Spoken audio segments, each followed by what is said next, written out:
já tínhamos dito, a disciplina é fuga ao fisco, o tema é o Estado e os mecanismos de distribuição de renda.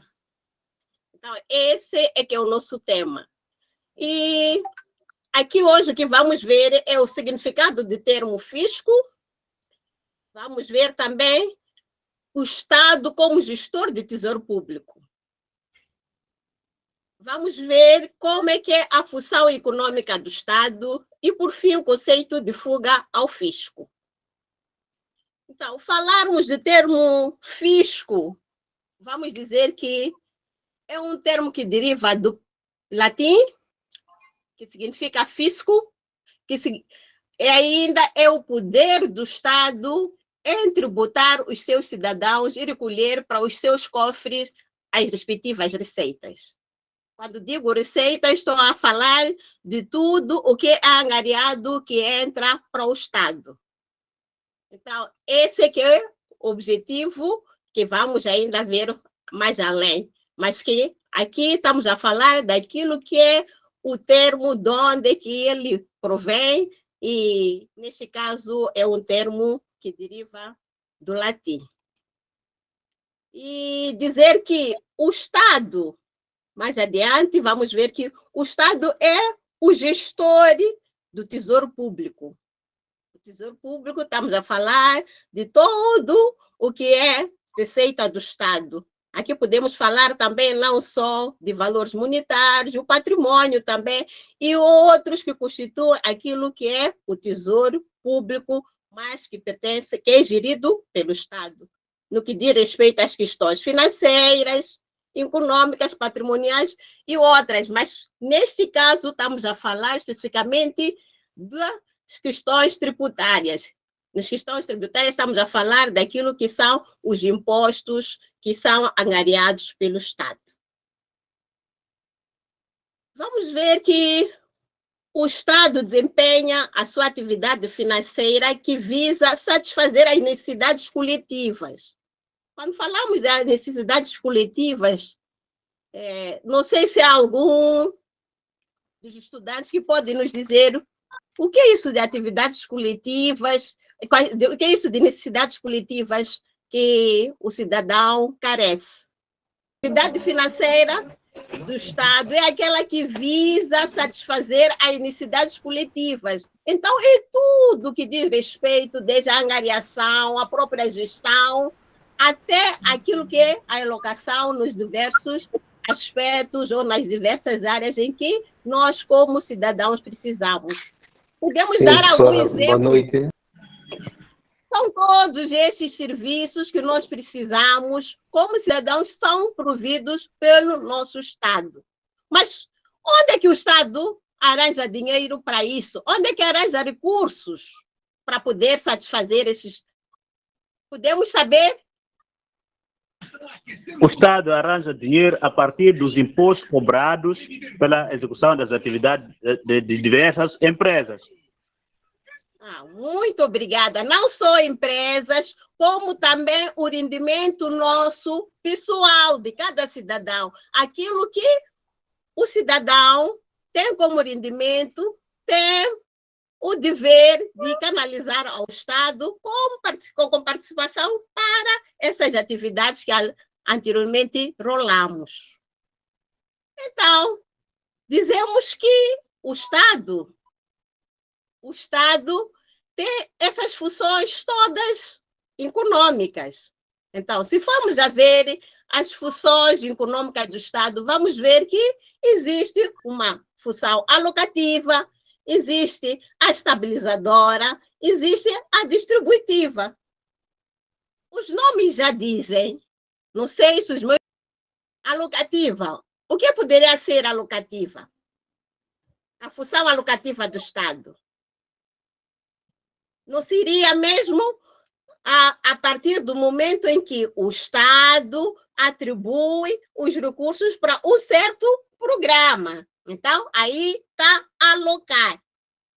Se formos a ver a estabilizadora também, a função estabilizadora do Estado pode ser até, como exemplo, estabilização de preços, manter os preços estáveis. Isso também Já estamos na função econômica do Estado, em que chamamos de estabilizadora. Mas, à luz daquilo que é o nosso objetivo de hoje, no que diz respeito ao tema em causa, em que nós vamos falar da distribuição da renda, significa que a função que nós vamos debruçar, ou a mais importante, para este tema 2, é a distributiva. Por quê? A distributiva, a função do Estado também é distribuir os recursos de renda para os seus cidadãos de uma maneira, digamos, que deveria ser equitativa. Nesse caso, vemos que quem recebe mais tem de pagar um pouco mais de imposto. Quem recebe menos, ou não paga, ou tem de pagar também um pouco menos. Então, dizemos que o Estado tem essa função distributiva. A função do Estado é mesmo ter os seus cidadãos de maneira em que vivam em harmonia e também que tenham o bem-estar social. Feito isto, já estamos quase a terminarmos a nossa aula, podemos dizer que o Estado desempenha atividade financeira, sim, para se satisfazer ou visa satisfazer as necessidades coletivas. As necessidades coletivas. Aqueles serviços básicos do cidadão é dever do Estado fazer. E também podemos ver que o nosso Estado carece também desses fundos, carece desses recursos. Mas quem somos nós, afinal de contas, que fazemos isso?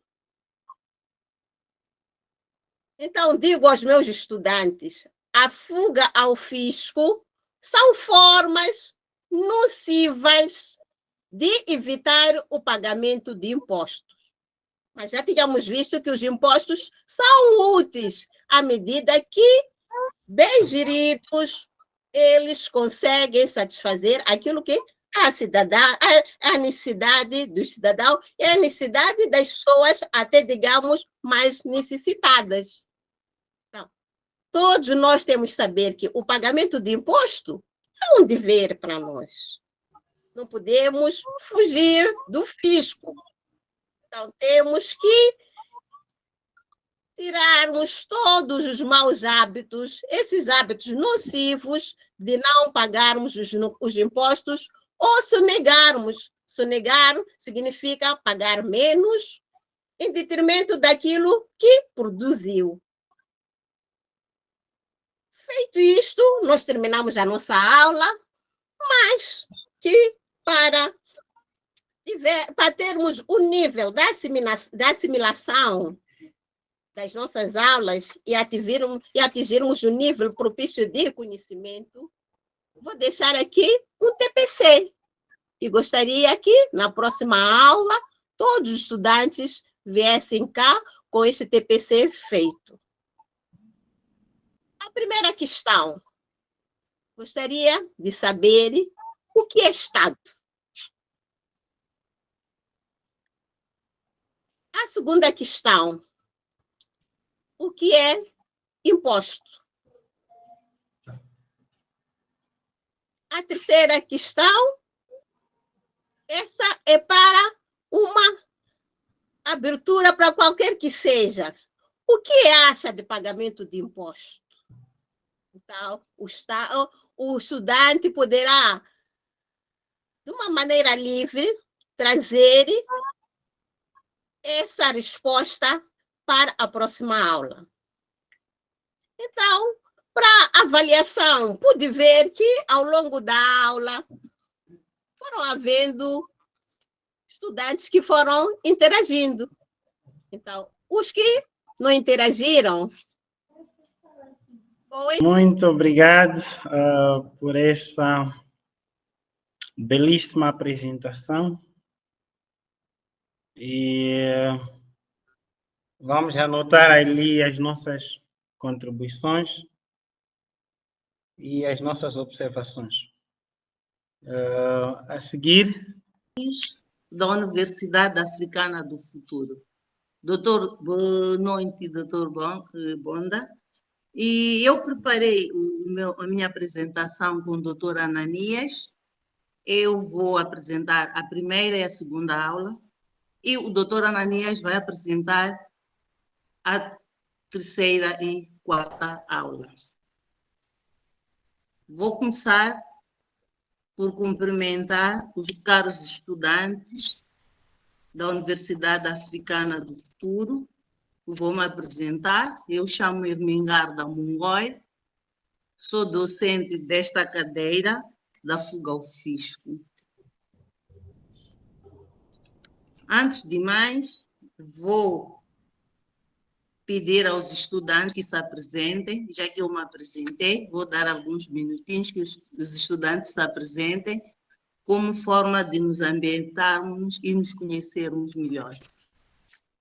Eu vou apresentar primeiro o plano analítico, que será a revisão sobre o sistema fiscal de Moçambique, o conceito de fuga ao fisco, a implicação da fuga ao fisco para o Estado, a implicação da fuga ao fisco para o cidadão, e teremos alguns exercícios de aplicação.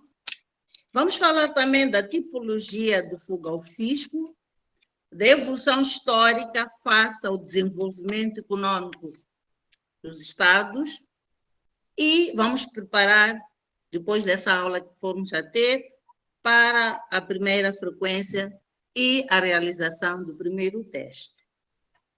A seguir, vamos ter a entrega do teste da primeira frequência e vamos ter trabalhos em grupo, que o tema será a fraude fiscal.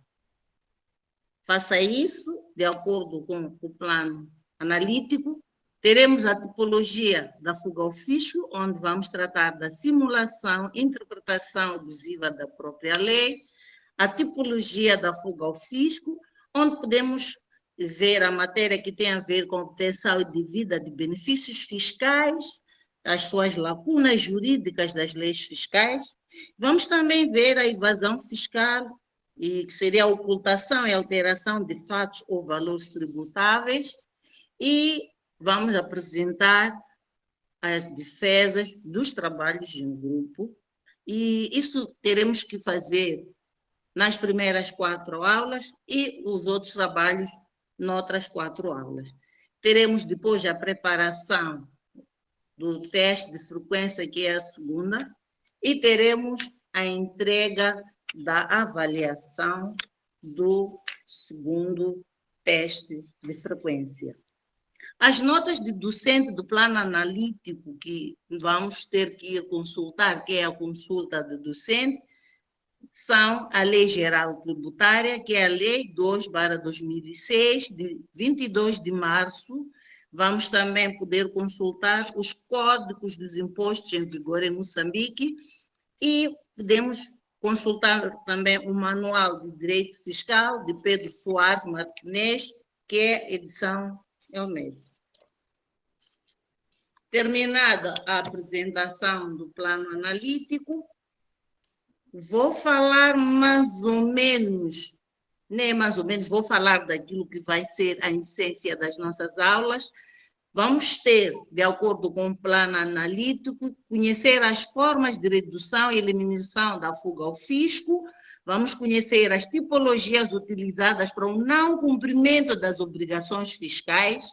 Vamos conhecer os males que prejudicam a realização da despesa pública e conhecer as formas de como colmatar a deficiência da administração fiscal no combate à fuga ao fisco.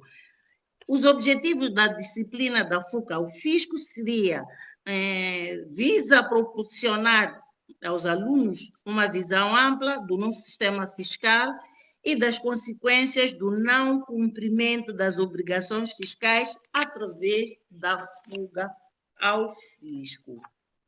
Depois de eu ter apresentado o plano analítico, passo a apresentar aos caros estudantes o sistema tributário moçambicano. O nosso sistema tributário moçambicano é dividido em 2 tipos de impostos, que são os impostos nacionais e os impostos autárquicos. Vamos perceber que nos impostos nacionais vamos ter a tributação direta, o imposto sobre o rendimento das pessoas singulares, que é o IRPS, teremos o imposto sobre o rendimento das pessoas coletivas, que é o IRPC, o imposto simplificado para pequenos contribuintes, que é o SPC. Isso faz parte dos impostos nacionais. E vamos ver a tributação indireta. O que seria a tributação indireta? Seria o imposto sobre o valor acrescentado, que é o IVA, o imposto sobre o consumo específico, que é o IS, e os direitos aduaneiros. Dentro desses impostos nacionais, nós vamos encontrar outros impostos. Quais são os outros impostos que encontramos nos impostos nacionais?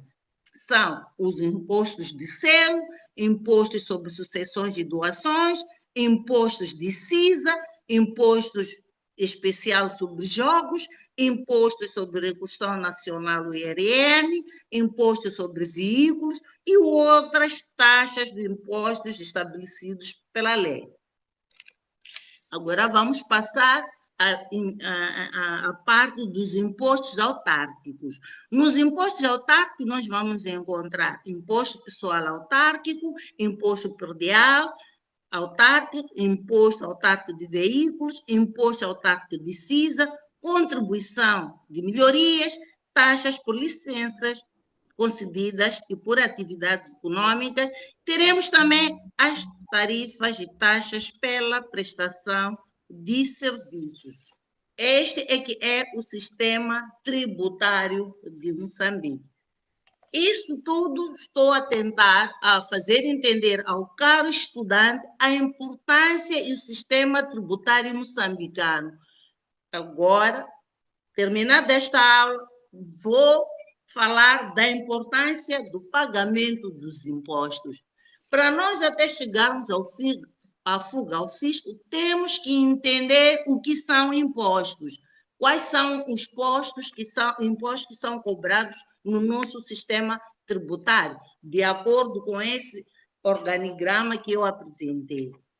Neste momento, quando formos a falar da importância do pagamento do imposto, vamos perceber que os impostos são a principal fonte de recurso de que um Estado dispõe para a realização das despesas públicas e prestação de serviços públicos necessários e indispensáveis para o bem-estar social.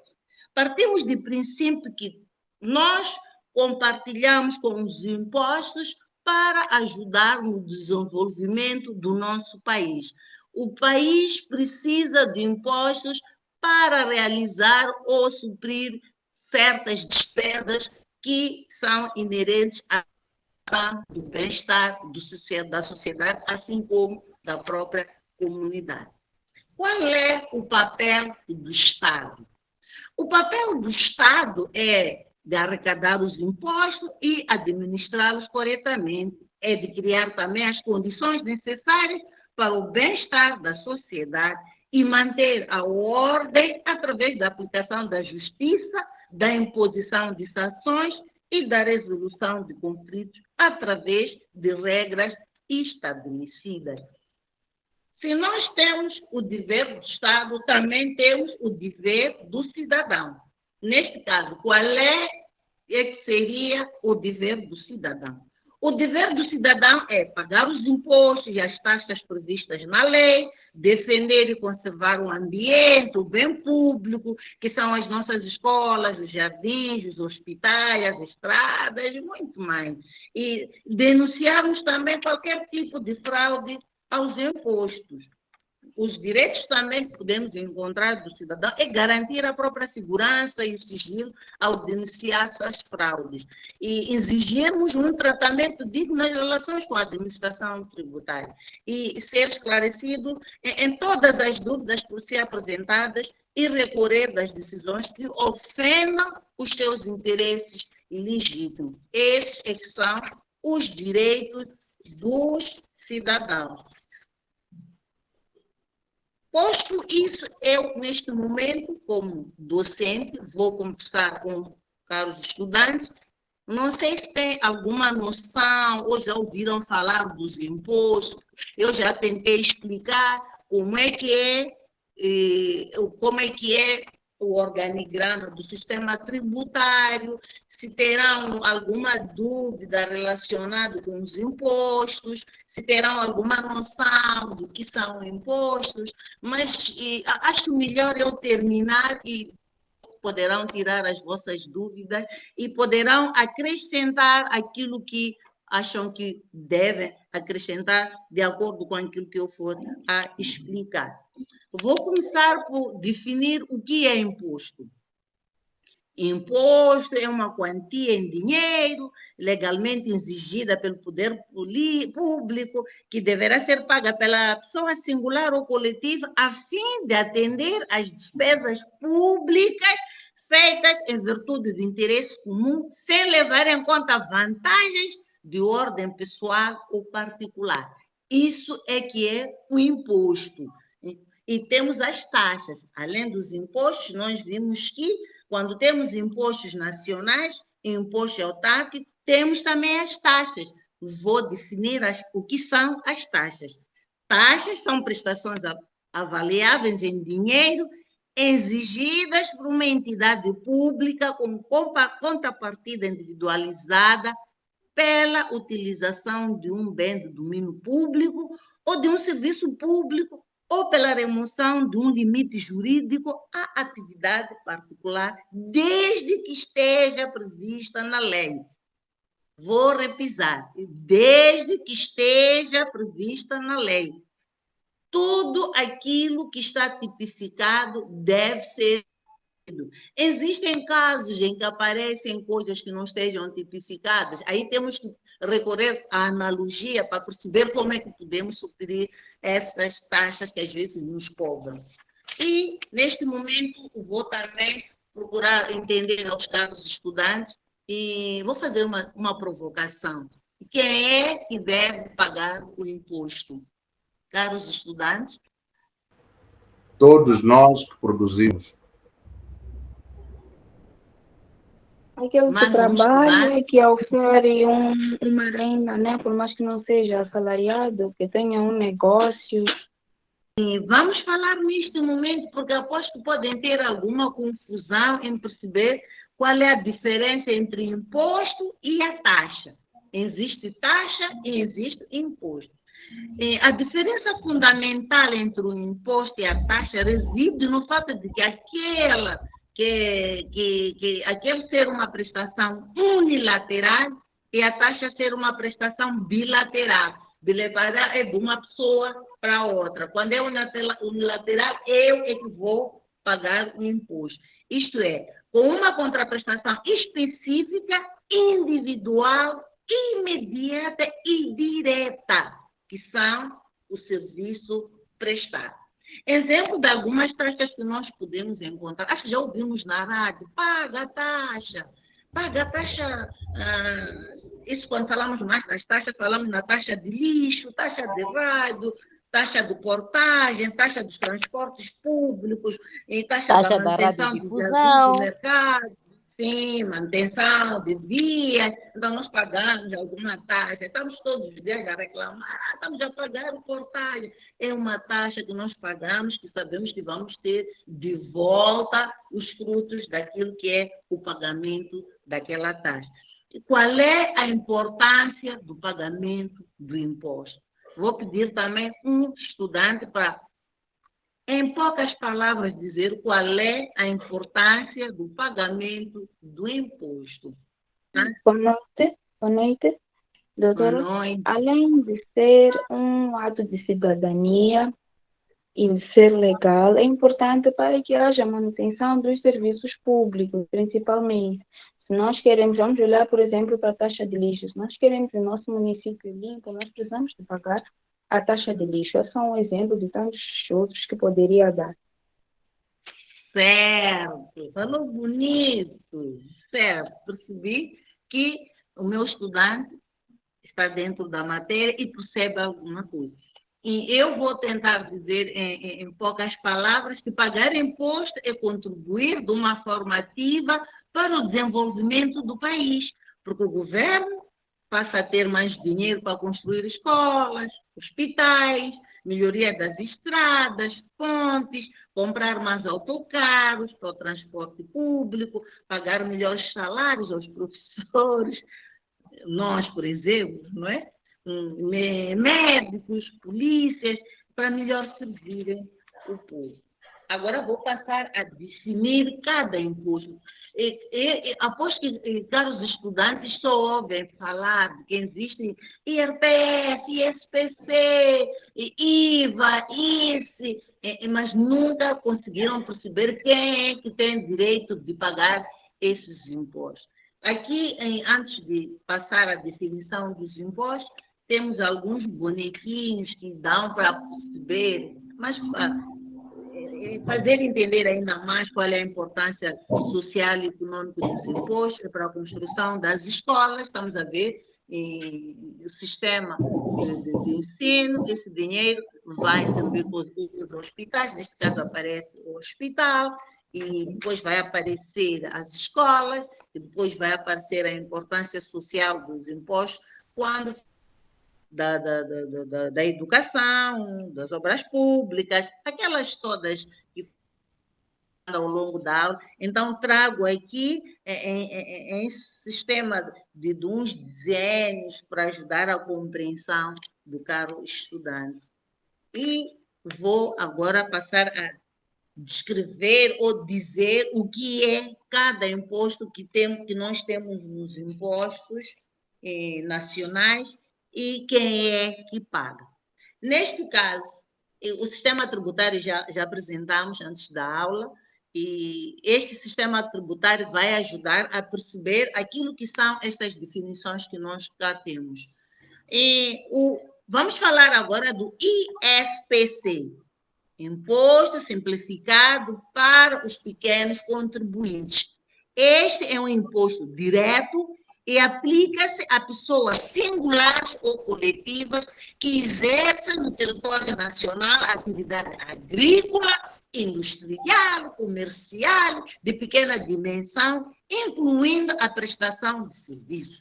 Isto engloba também os mercados que têm um negócio não de um valor elevado, mas que tem um valor um bocadinho razoável, porque depois vamos ver as taxas de pagamento, muito rapidamente.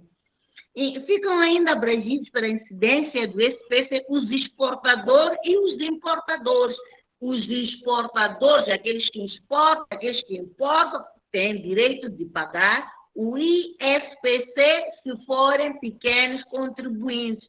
Temos um valor mínimo para o pagamento desse imposto, que, para efeito desse imposto, consideramos que a atividade de pequena dimensão é aquela que o volume de negócio seja igual ou inferior a 2.500.000, é isso, né?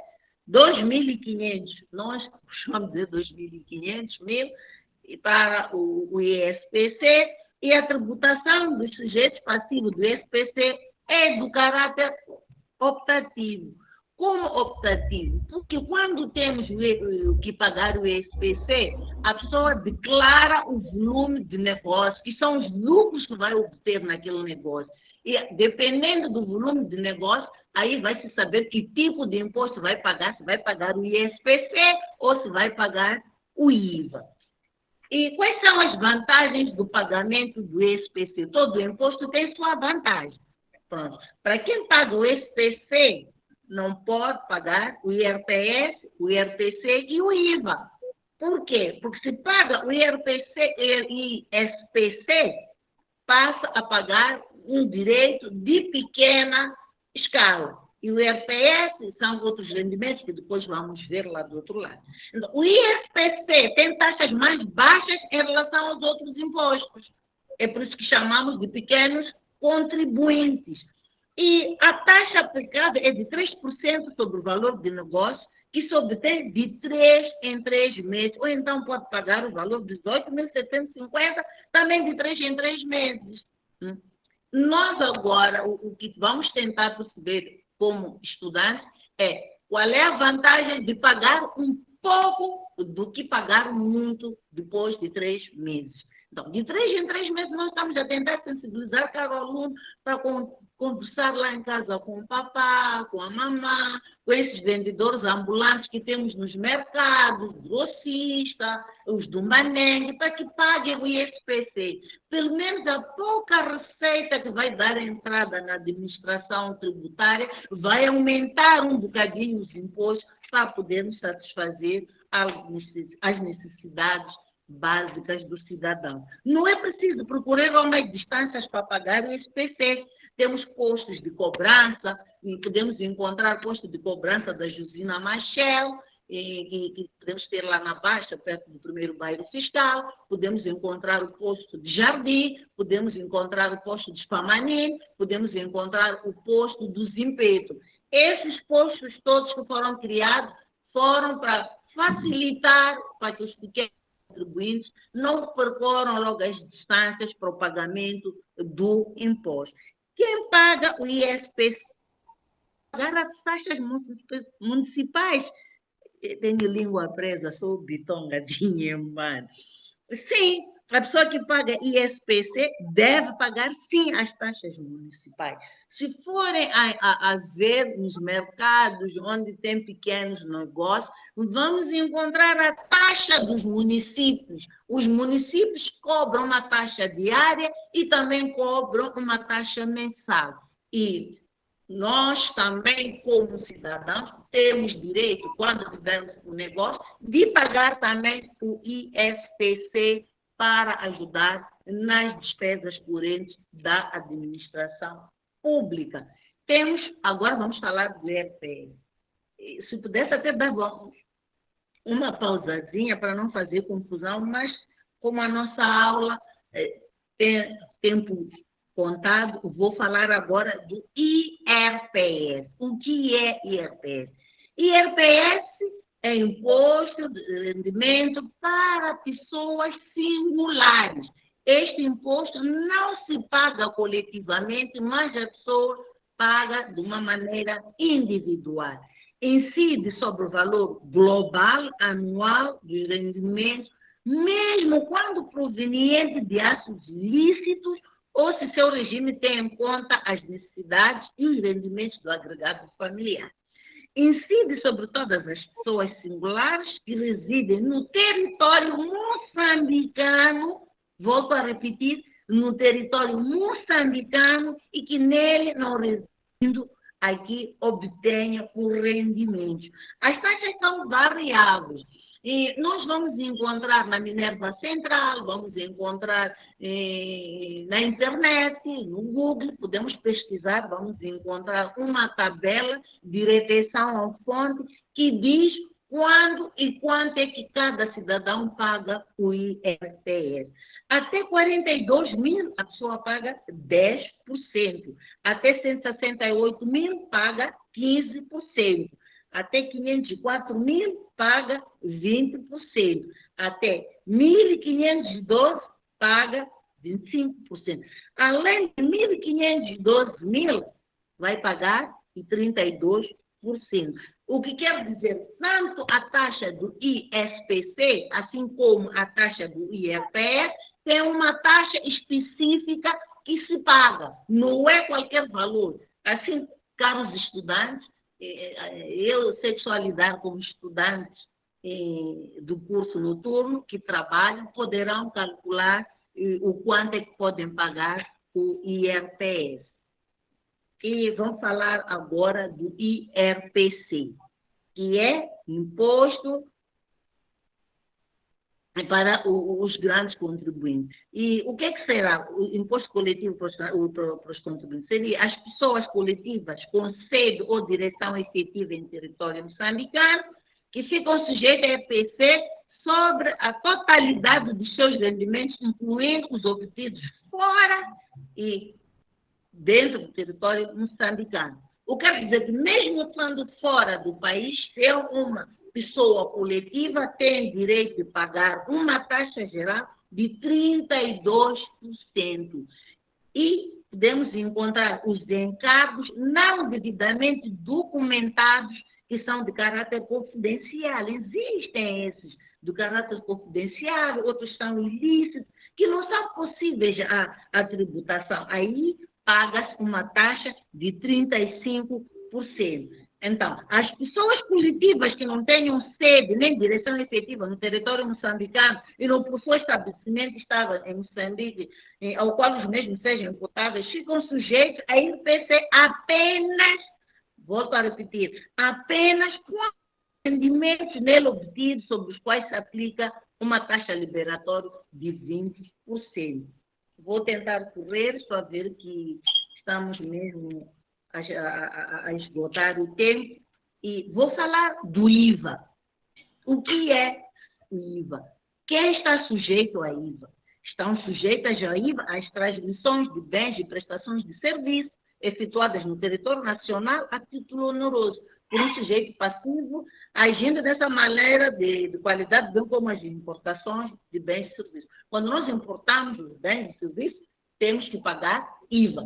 E todas as transações que nós formos a fazer nos mercados, nos supermercados, qualquer transação, mesmo prestação de serviço, tem direito de pagar o IVA. Estão sujeitos a IVA as pessoas coletivas, residentes com estabelecimento estável ou representação em território nacional, que realizem qualquer operação conexa com o exercício da sua atividade ou quando, independente dessa conexão, tal operação preenche o pressuposto de incidência real do IRPC. E ao IVA aplica-se a taxa de 16%. Não passa muito tempo que pagava-se uma taxa de 17% e fomos bonificados. Agora, ao IVA, podemos pagar um valor de 16%. E chamar a atenção a nós não aceitarmos quando estivermos nas lojas, a fazermos algumas compras. Eu vou vender sim. Nós temos que pedir faturas com IVA para poderem deduzir, de modo a obtermos alguns lucros para a administração fiscal, administração pública, para suprimirmos algumas despesas. Já estou lá no fim, agora vamos falar do ICE. O ICE é o Imposto sobre Consumos Específicos, que o ICE é exigível no momento em que se verifica a introdução dos bens de consumo, considerado que este ocorre quando? Então, ocorre o ICE quando o produto é fabricado e sai da unidade de produção em condições normais de comercialização, segundo a prática usual para este ou outros produtos idênticos. Se realiza a importação segundo as normas aduaneiras, o produto acabado de sair do armazém sob o regime aduaneiro para ser introduzido no mercado interno. Por vezes, aposto que já calharam com caminhões na estrada a serem mandados parar. Quando mandam parar, às vezes pedem, de fato, o ICE, querem ver os documentos que têm a ver com o trânsito da mercadoria. Aí chamamos o ICE para nos proteger. E, por último, já que estamos mesmo em cima da hora, vou introduzir, próximas aulas vamos poder aprofundar ainda mais os direitos aduaneiros. Os direitos aduaneiros são exigíveis no ato de importação de mercadoria nas fronteiras. Vou falar daqui da Zona Sul, por exemplo, fronteira de Goba, fronteira da Namacha, fronteira de Rissano Gracia. Temos algumas taxas que são pagas quando importamos alguma mercadoria para o nosso país. E temos também as taxas de direitos aduaneiros que são constantes nas pautas aduaneiras. Da mesma maneira que tanto o IRPS, o IRPC, o IVA e o ICE, a taxa dos direitos, Temos umas tabelas que podemos encontrar na NEMA Central, podemos encontrar na internet e podemos encontrar no manual da Lei Geral Tributária, assim como a lei, o livro que fala da fiscalidade, entre vários. Posto isto, caros estudantes, dou por terminada a nossa aula, aguardando as vossas dúvidas. E quanto ao TPC, para a próxima aula, vamos... Entendendo muito aqui. Tá de parabéns.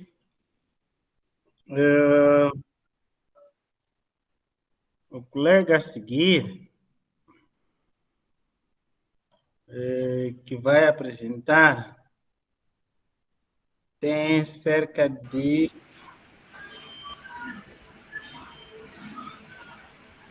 20 minutos. Significa para tecermos os nossos comentários no chat.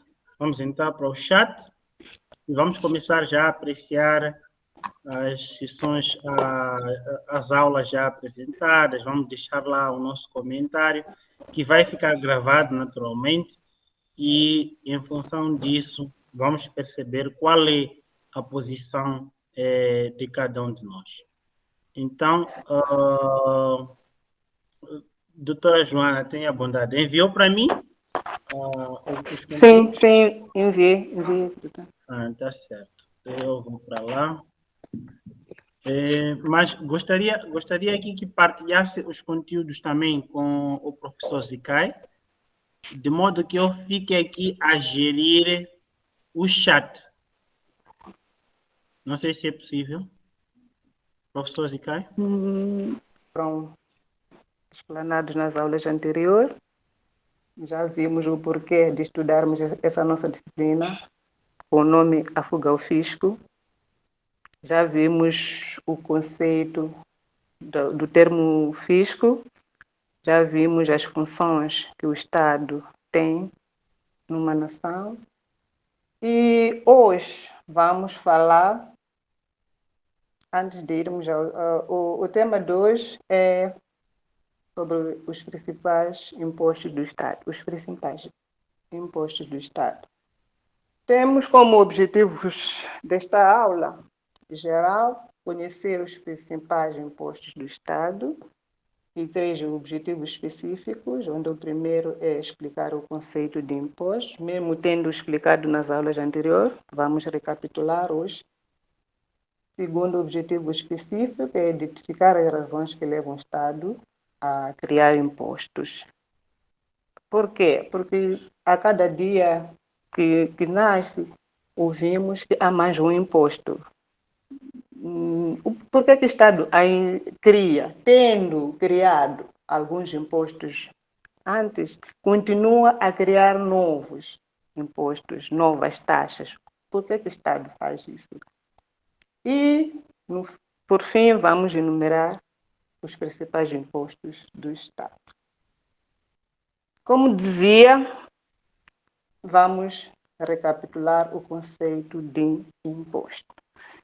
Alguém se recorda, porque eu dizia que não é um termo novo, já vimos nas aulas anteriores, o que é imposto. Alguém se recorda do conceito de imposto? O montante de dinheiro que os cidadãos de um país devem pagar ao Estado. Para quê? Para que o mesmo Estado garanta a funcionalidade de serviços públicos e coletivos. Também teremos visto nas aulas anteriores o que é isso de serviços públicos e serviços coletivos. Vou fazer de novo a pergunta. Ainda alguém se recorda do que é o custo de energia que cada um de nós já despendeu da iluminação pública? Já pensaram nisso? O custo da iluminação pública que cada cidadão despende? Já imaginaram? Sabemos que no hospital público a consulta é um metical, a cada receita pagamos 5 meticais. Já imaginaram qual é o custo real daqueles serviços prestados pelos médicos, pelos enfermeiros, serventes. Já imaginaram qual é o custo real daquele medicamento que levamos para casa e pagamos apenas 5 meticais? Públicos, vamos às farmácias privadas, vamos constatar que lá o preço é 10 vezes mais do que pagaríamos no hospital. 10 vezes mais ou muito mais acima disso. Para dizer que o Estado precisa de cobrar impostos, sim, é já a razão do Estado estar a criar sempre novos impostos, estar a criar novas taxas. Por quê? Porque as despesas no sistema, no sistema público, as despesas estão lá. O que é que o Estado deve fazer? Deve garantir receitas, deve garantir a cobrança de receitas por forma a realizar as despesas que já lá existem. No sistema público, não são as receitas que determinam as despesas, é ao contrário. As despesas é que determinam as receitas. Então, para tal, o Estado já tem lá as despesas, com todos esses serviços públicos que enumeramos, mas outros. Então, o Estado deve olhar para a sua carteira de receitas, se terá cobertura ou não. E caso não, olhando para aquilo que são financiamentos, os donativos e outras fontes, e continuar com um déficit, ele vai criar novas taxas, novos impostos, sim, por forma a minimizar o déficit. Se nós formos analisar, no nosso país sempre existe o déficit orçamentário. Isto é, temos mais despesas em relação àquilo que são as nossas receitas. Mas essa diferença não pode ser muito grande. Então, o Estado cria essas novas taxas e os novos impostos para tentar minimizar a diferença entre as despesas que tem de realizar e as receitas que deve arrecadar.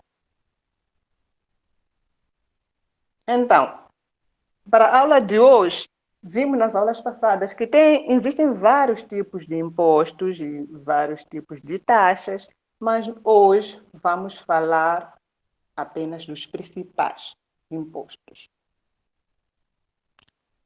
Temos como principais impostos nacionais, nesse caso, o IRPS, que é o Imposto sobre Rendimentos de Pessoas Singulares. Temos o IRPC, que é o Imposto sobre Rendimentos de Pessoas Coletivas, e o IVA, que é o Imposto sobre Valor Acrescentado. Vamos tentar ver o que cada um preconiza. O IRPS, como dizia, é um imposto que incide sobre rendimento de pessoas singulares. Quer dizer, eu, como pessoa, como agente passivo, tenho rendimento, como trabalhadora, tenho rendimento, quer dizer que eu tenho que repartir o meu rendimento com o Estado. Eu tenho que dividir a minha receita. Agora, se eu tiver 2 empregos e tiver mais outros rendimentos, a cada parcela de rendimento que eu tiver, eu terei que repartir com o Estado. Então, temos aí o slide que define o IRPS, que é um imposto direto, porque incide diretamente sobre o nosso rendimento, okay? Sobre rendimento anual, né? Mesmo proveniente de atos ilícitos. Quer dizer, eu posso desenvolver, eu posso ter ganho um dinheiro ilícito. Não é pelo fato de ser um valor ilícito que não irei pagar imposto. Devo pagar. O resto, depois, as instituições as outras instituições vão dar seguimento, mas aquela receita, aquele rendimento que terei ganho, eu tenho que pagar o imposto. Este IRPS tem várias categorias. Aqui vamos numerar 5 categorias, onde a primeira categoria, falamos de rendimento de trabalho dependente. Estamos a falar dos salários ordenados, pensões, estamos a falar de prêmios, subsídios, mais outros rendimentos que são da primeira categoria. Por exemplo, ali vem pensões. Há que realçar que essas são, por exemplo, as prestações pagas pela seguradora. Por exemplo, eu fico acidentada e ganho uma pensão da seguradora. Eu tenho que pagar o imposto, sim. E, por exemplo, também sofro um acidente e fico inválida e eu ganho algum rendimento por isso, eu devo pagar imposto. Então, são vários exemplos, mas são rendimentos da primeira categoria. Depois, temos os rendimentos da segunda categoria, que são rendimentos empresariais e profissionais. Se eu tiver uma atividade, eu tenho um meu estabelecimento e eu ganho rendimento no meu estabelecimento, eu tenho que pagar o imposto. Vem aí exemplos, está a dizer que os decorrentes do exercício de qualquer atividade comercial, pode ser atividade comercial, pode ser industrial, agrícola, por aí. Okay? Os que oferimos no exercício por conta própria, aquilo que eu dizia, que eu posso ter uma atividade por minha conta. Eu devo também pagar o imposto. Ainda que os oferidos no exercício por conta própria de qualquer atividade de prestação de serviço, ainda que conexas com qualquer atividade mencionada na linha anterior. Depois, temos os provenientes da propriedade intelectual. Aqui falamos das consultorias. Eu posso fazer um trabalho de consultoria, eu posso elaborar um projeto e cobrar dinheiro para tal. Eu tenho que, naquele valor que irei arrecadar, tenho que pagar o IRPS. Os decorrentes das atividades artísticas, desportivas e ou culturais. Okay? Porque eu posso ser uma trabalhadora, vou ter que pagar. Mas posso ser, ao mesmo tempo, artista. O valor que vou ganhar por ter exercido a minha arte, também vou ter que pagar. E se eu for, por exemplo, ao mesmo tempo, trabalhadora, artista e jogador, nas 3 categorias eu ganho rendimento, eu terei que pagar 3 vezes. Então, o fato de eu descontar lá como funcionária, no meu salário, não me impede ou não me inibe de pagar nas outras receitas que eu tiver que arrecadar. Passando para a terceira categoria, compreende os rendimentos de capitais e os provenientes das mais-valias. Rendimentos de capitais, estamos a falar de juros, de depósitos a prazo, por exemplo. Eu tenho um valor no banco e esse dinheiro rende. O que é que o banco faz? Quando chega ao final do mês, não vai canalizar todo o juro na minha conta. O banco vai cortar a parte do IRPS e encaminhar na instituição respectiva. Okay? Depois, estamos a falar também os provenientes das mais-valias. O que seria mais-valia? Mais-valias são vendas por exemplo, do patrimônio, para uma situação em que uma empresa faz, por exemplo, abate de equipamento por estar totalmente amortizado e acha que esse equipamento ainda tem valor comercial, pode vender, aquele dinheiro que ganha deve pagar o imposto. Também no caso de uma empresa, decreta falência, ok? Decreta falência e tem patrimônio. Ao vender aquele patrimônio, deve repartir com o Estado. Continuando, vamos para a quarta categoria, que compreende as rendas dos prédios pagas, as rendas dos prédios pagas ou colocadas à disposição dos respectivos titulares. Se alguém tiver, por exemplo, uma casa que está a arrendar, o valor que cobra o seu inquilino deve pagar o imposto. Se tiver, por exemplo, um estabelecimento comercial a arrendar, o valor que cobra deve pagar o IRPS. Tem um terreno, uma machamba que está a arrendar, o valor que cobra deve pagar o IRPS.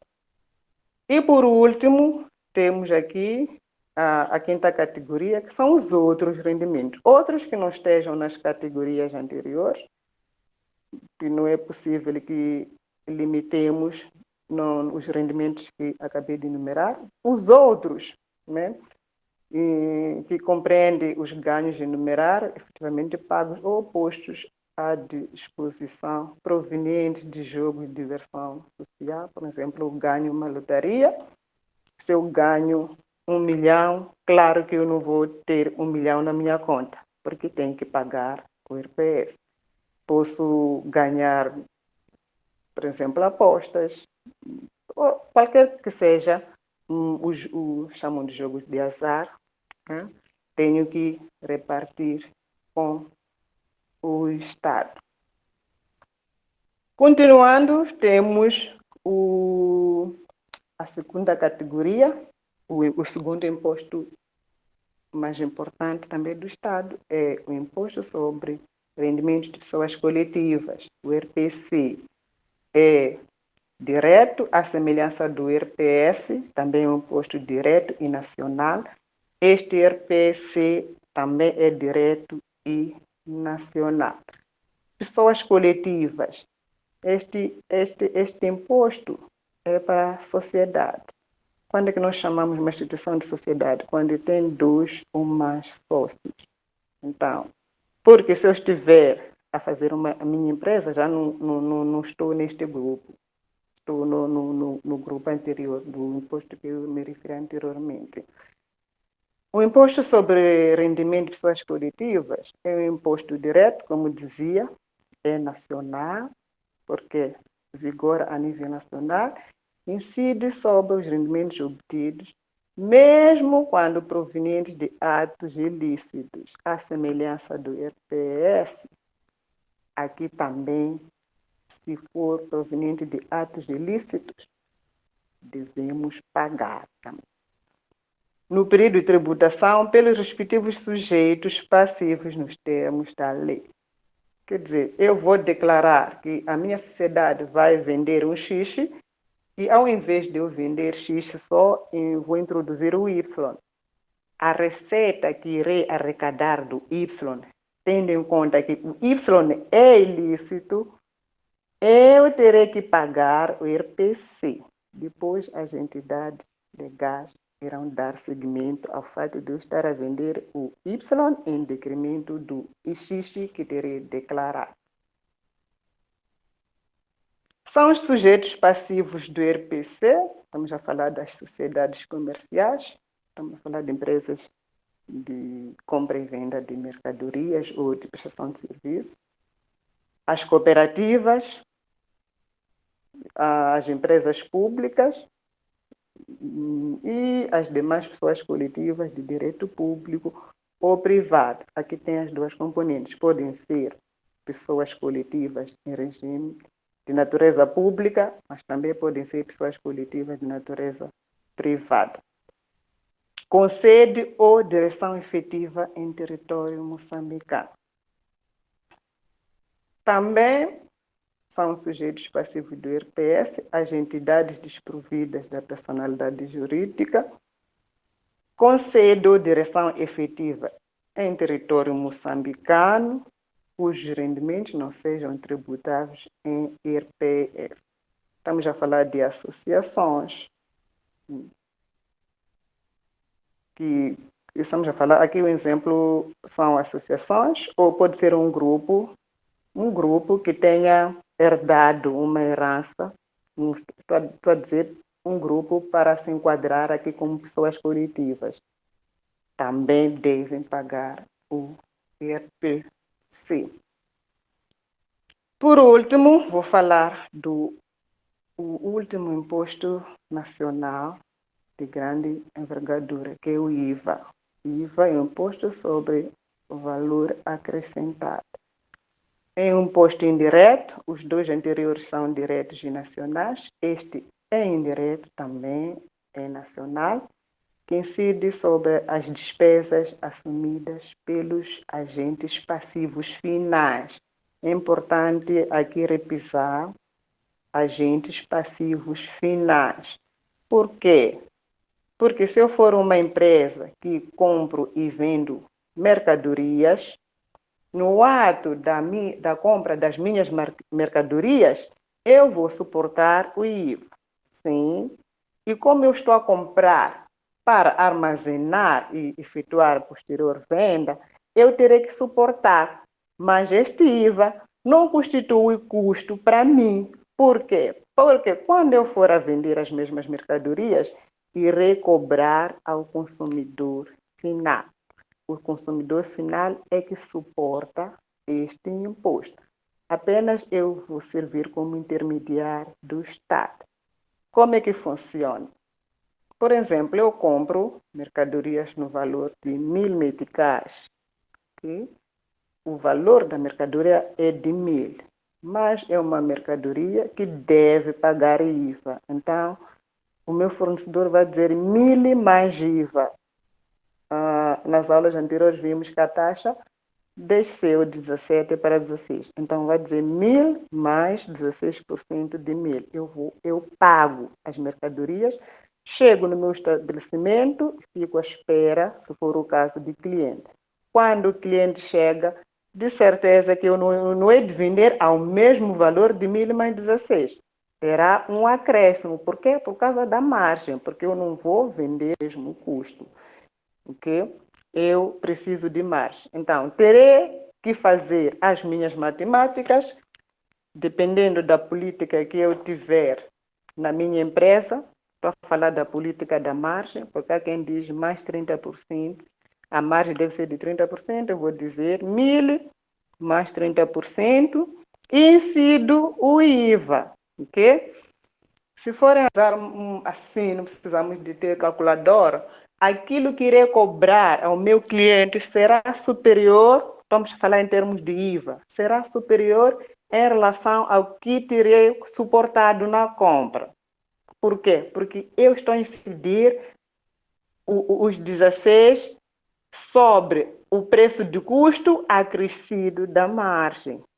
No final do mês, eu terei que apurar o IVA a entregar ao Estado, que será a diferença entre aquilo que irei cobrar ao meu cliente e aquilo que eu suportei com a compra lá no meu fornecedor e encaminho ao Estado.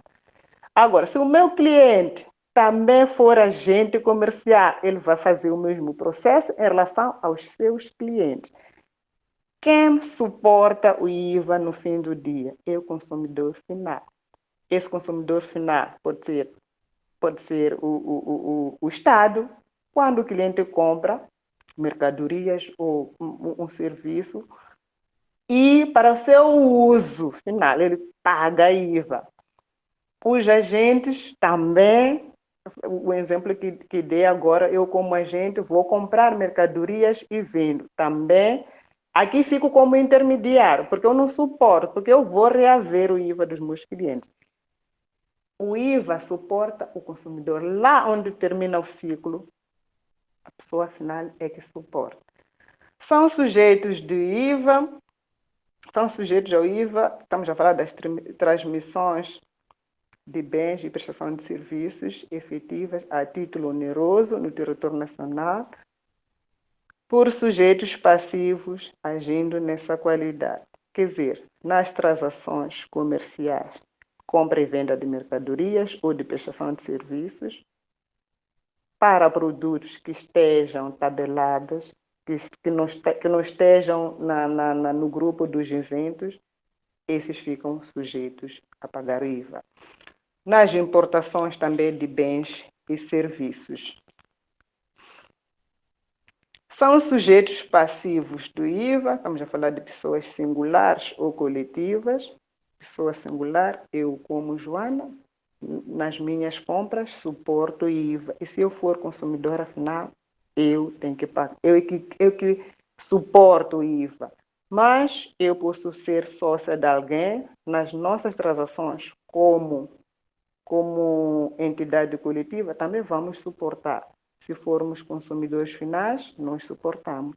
Mas se formos intermediários, somos agentes econômicos, aí já não suportamos. Servimos como intermediários do Estado.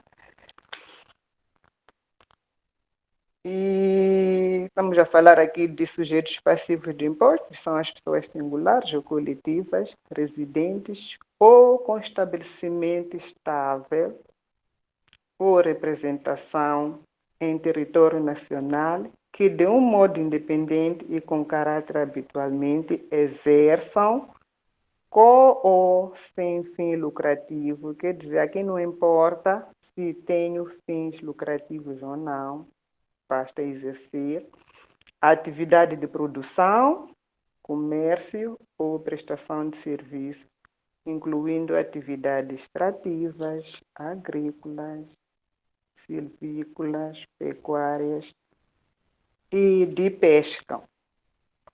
Como vimos que no nosso país existem vários impostos, mas hoje a nossa aula cingia-se a falar dos principais impostos, que são o IRPS, o IRPC e o IVA. E como trabalho de casa, vamos fazer uma atividade, né, para a próxima aula. Vamos trabalhar em grupo de 3 ou 4 estudantes para distinguirmos os impostos diretos. Lá no início da nossa aula, eu terei falado de imposto direto. Eu disse IRPS e IRPC são impostos diretos e nacionais. E o IVA é indireto também nacional. Então, vamos discutir qual é a diferença entre os impostos diretos e indiretos. Vamos discutir também entre impostos nacionais e autárquicos. Sendo assim, vamos terminar com a nossa aula, mas antes de fechar, gostaria de saber aos meus estudantes se tem alguma dúvida, algum ponto que não ficou esclarecido. Estou à disposição. Muito bem. Estamos apenas com 6 minutos para o fim da nossa sessão. Hoje eu quero respeitar de forma rigorosa o tempo e vi aqui muitas contribuições, tomei notas de cada contribuição, sobre cada aula.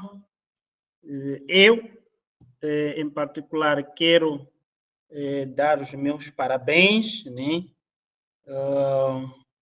a todos que apresentaram hoje. Quero falar com o professor Tony, o doutor Tony e o doutor que ia apresentar em seguida é a doutora Kuwana, que de fato vão apresentar. Esses dois colegas já na segunda-feira terão de apresentar as suas aulas. As grandes observações feitas no chat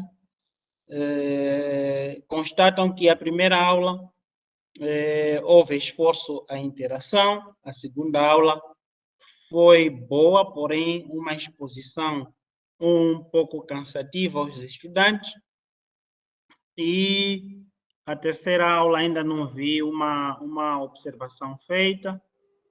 Ainda na segunda aula, falou-se aqui de falta de clareza sobre o objetivo específico a ferir, se é que esse objetivo é mesmo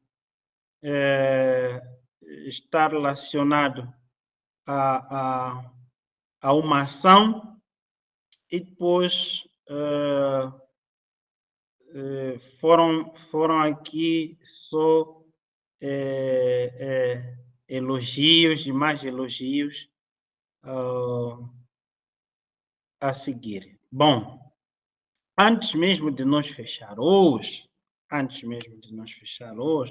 e parece que ainda existem mais outras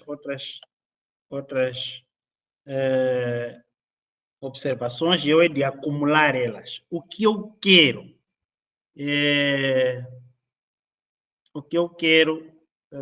partilhar aqui com os colegas, penso ser muito importante. Deixa eu ver se eu consigo alcançar agora o que estou a precisar. Muito bem, está aqui.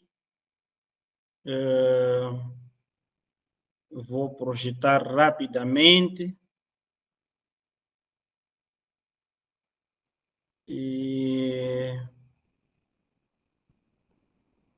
Vou projetar rapidamente.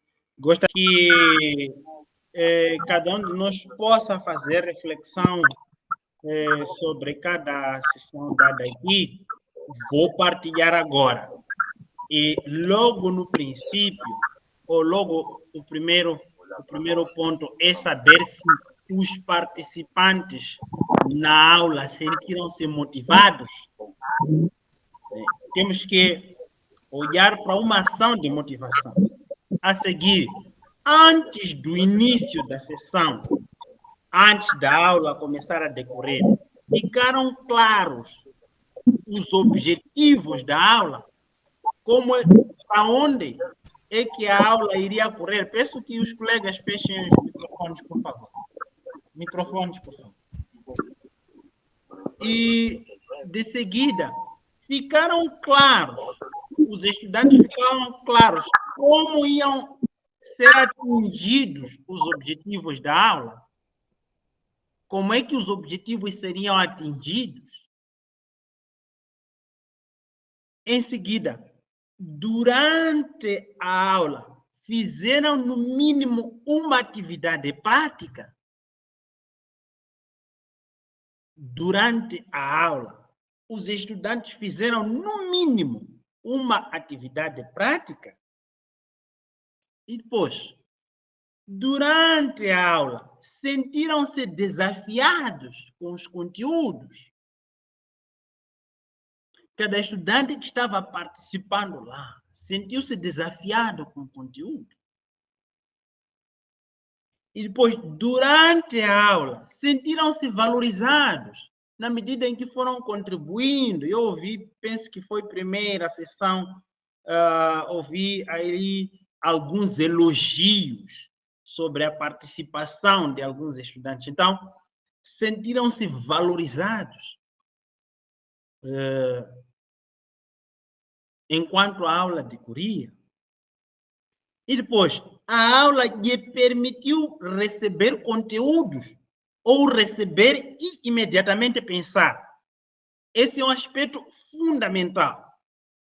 E temos que refletir muito sobre essa pergunta. A aparência da aula, quando eu estava a participar na sessão, o que me pareceu? Pareceu-me que eu só estava a receber conteúdos ou pareceu-me que eu estava a receber e imediatamente me colocava numa situação de reflexão, de pensar, né? De imaginar, de fazer relações entre aquilo que eu estou a estudar e aquilo que eu vivo na realidade. Houve esse momento de eu conseguir pensar. E, por fim, o estudante pensou em criticar alguma coisa em função do conteúdo estudado. Pensou em criticar alguma coisa em relação, por exemplo, estávamos a estudar aqui a fuga ao fisco. Quis criticar alguma coisa, talvez ao governo, talvez aos contribuintes, talvez aqueles que devem pagar alguma taxa. Dentro de si, apareceu alguma forma de querer criticar alguma coisa em função do conteúdo estudado. Então, essas são as questões chaves que o demo deve responder. Esse que é o desafio. O demo deve, ou a demonstração, é como deveria ser, deve procurar responder exatamente essas questões na medida que nós fazemos demo e também deve responder às taxonomias de Bloom. São duas coisas aqui que são muito fundamentais para nós chegarmos à excelência docente. E gostaria de não só de parabenizar, mas também de dizer que cada um dos que apresentaram hoje, efetivamente, deram seu máximo. Eu estou satisfeito e vi alguns comentários indicando a qualidade de cada uma das oradoras hoje, e isso me deixou muito satisfeito, porque deu para perceber que está se fazendo alguma coisa, há uma evolução, e através dessas perguntas nós esperamos que haja mesmo mais evolução nas próximas sessões. Obrigado. Vou deixar aqui só 1 minuto para quem quiser falar. Os problemas da internet mesmo, a rede está complicada. Mas eu ia mesmo agradecer, foi o sentimento que me apareceu, sou uma pessoa muito sentimental, então, depois da aula de hoje, melhor, ao longo da aula de hoje, apareceu-me este sentimento de gratidão pela oportunidade de tirar este curso e de tanta coisa que eu aprendi durante as apresentações dos colegas. Então, congratulo os nossos formadores por esta oportunidade de beber desse conhecimento, de aprender em grupo, e para ser super proveitoso, produtivo. É isso. O resto da intervenção eu fiz mesmo no chat, porque eu pensei que fosse para cada um falar ao microfone, mas depois percebi que era no chat, então estou tranquila. Obrigada. Obrigado, doutora Vânia, pela sua contribuição. Doutor Hélio? Depois, doutor Hélio, fecha o professor Zicai. Boa noite, colegas, boa noite, formador. Boa noite. De facto, em primeiro lugar, eu queria parabenizar os colegas que apresentaram hoje. E, em segundo lugar, dizer que eu, de facto, depois de, eu não sei ser a primeira pessoa a apresentar,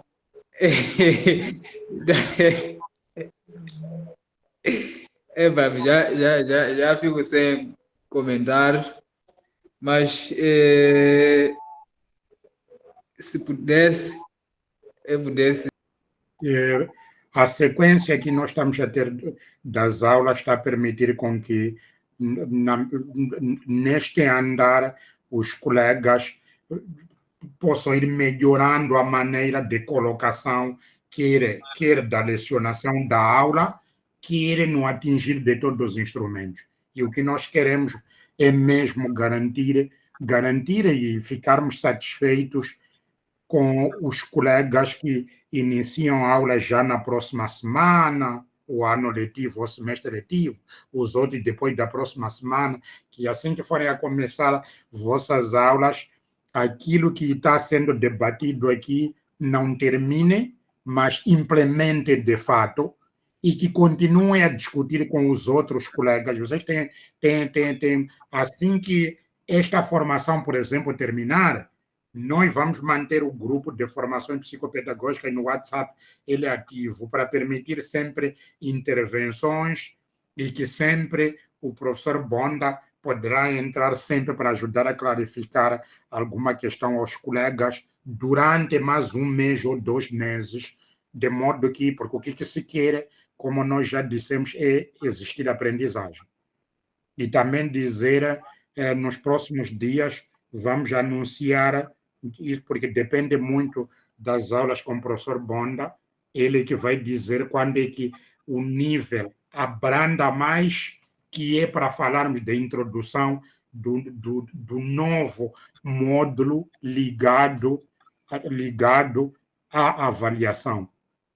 Porque nós gostaríamos que o módulo da avaliação ele corresse antes dos primeiros testes que vão dar. Pode ser depois de alguns mini-testes, mas antes do primeiro teste principal, o módulo da avaliação deveria já ter pelo menos metade da carga feita para permitir que para permitir que possamos juntos melhorar a maneira como nós vamos avaliar e que isto, porque a ideia é contribuir neste crescimento que julgamos que tem que ser um crescimento positivo para todos.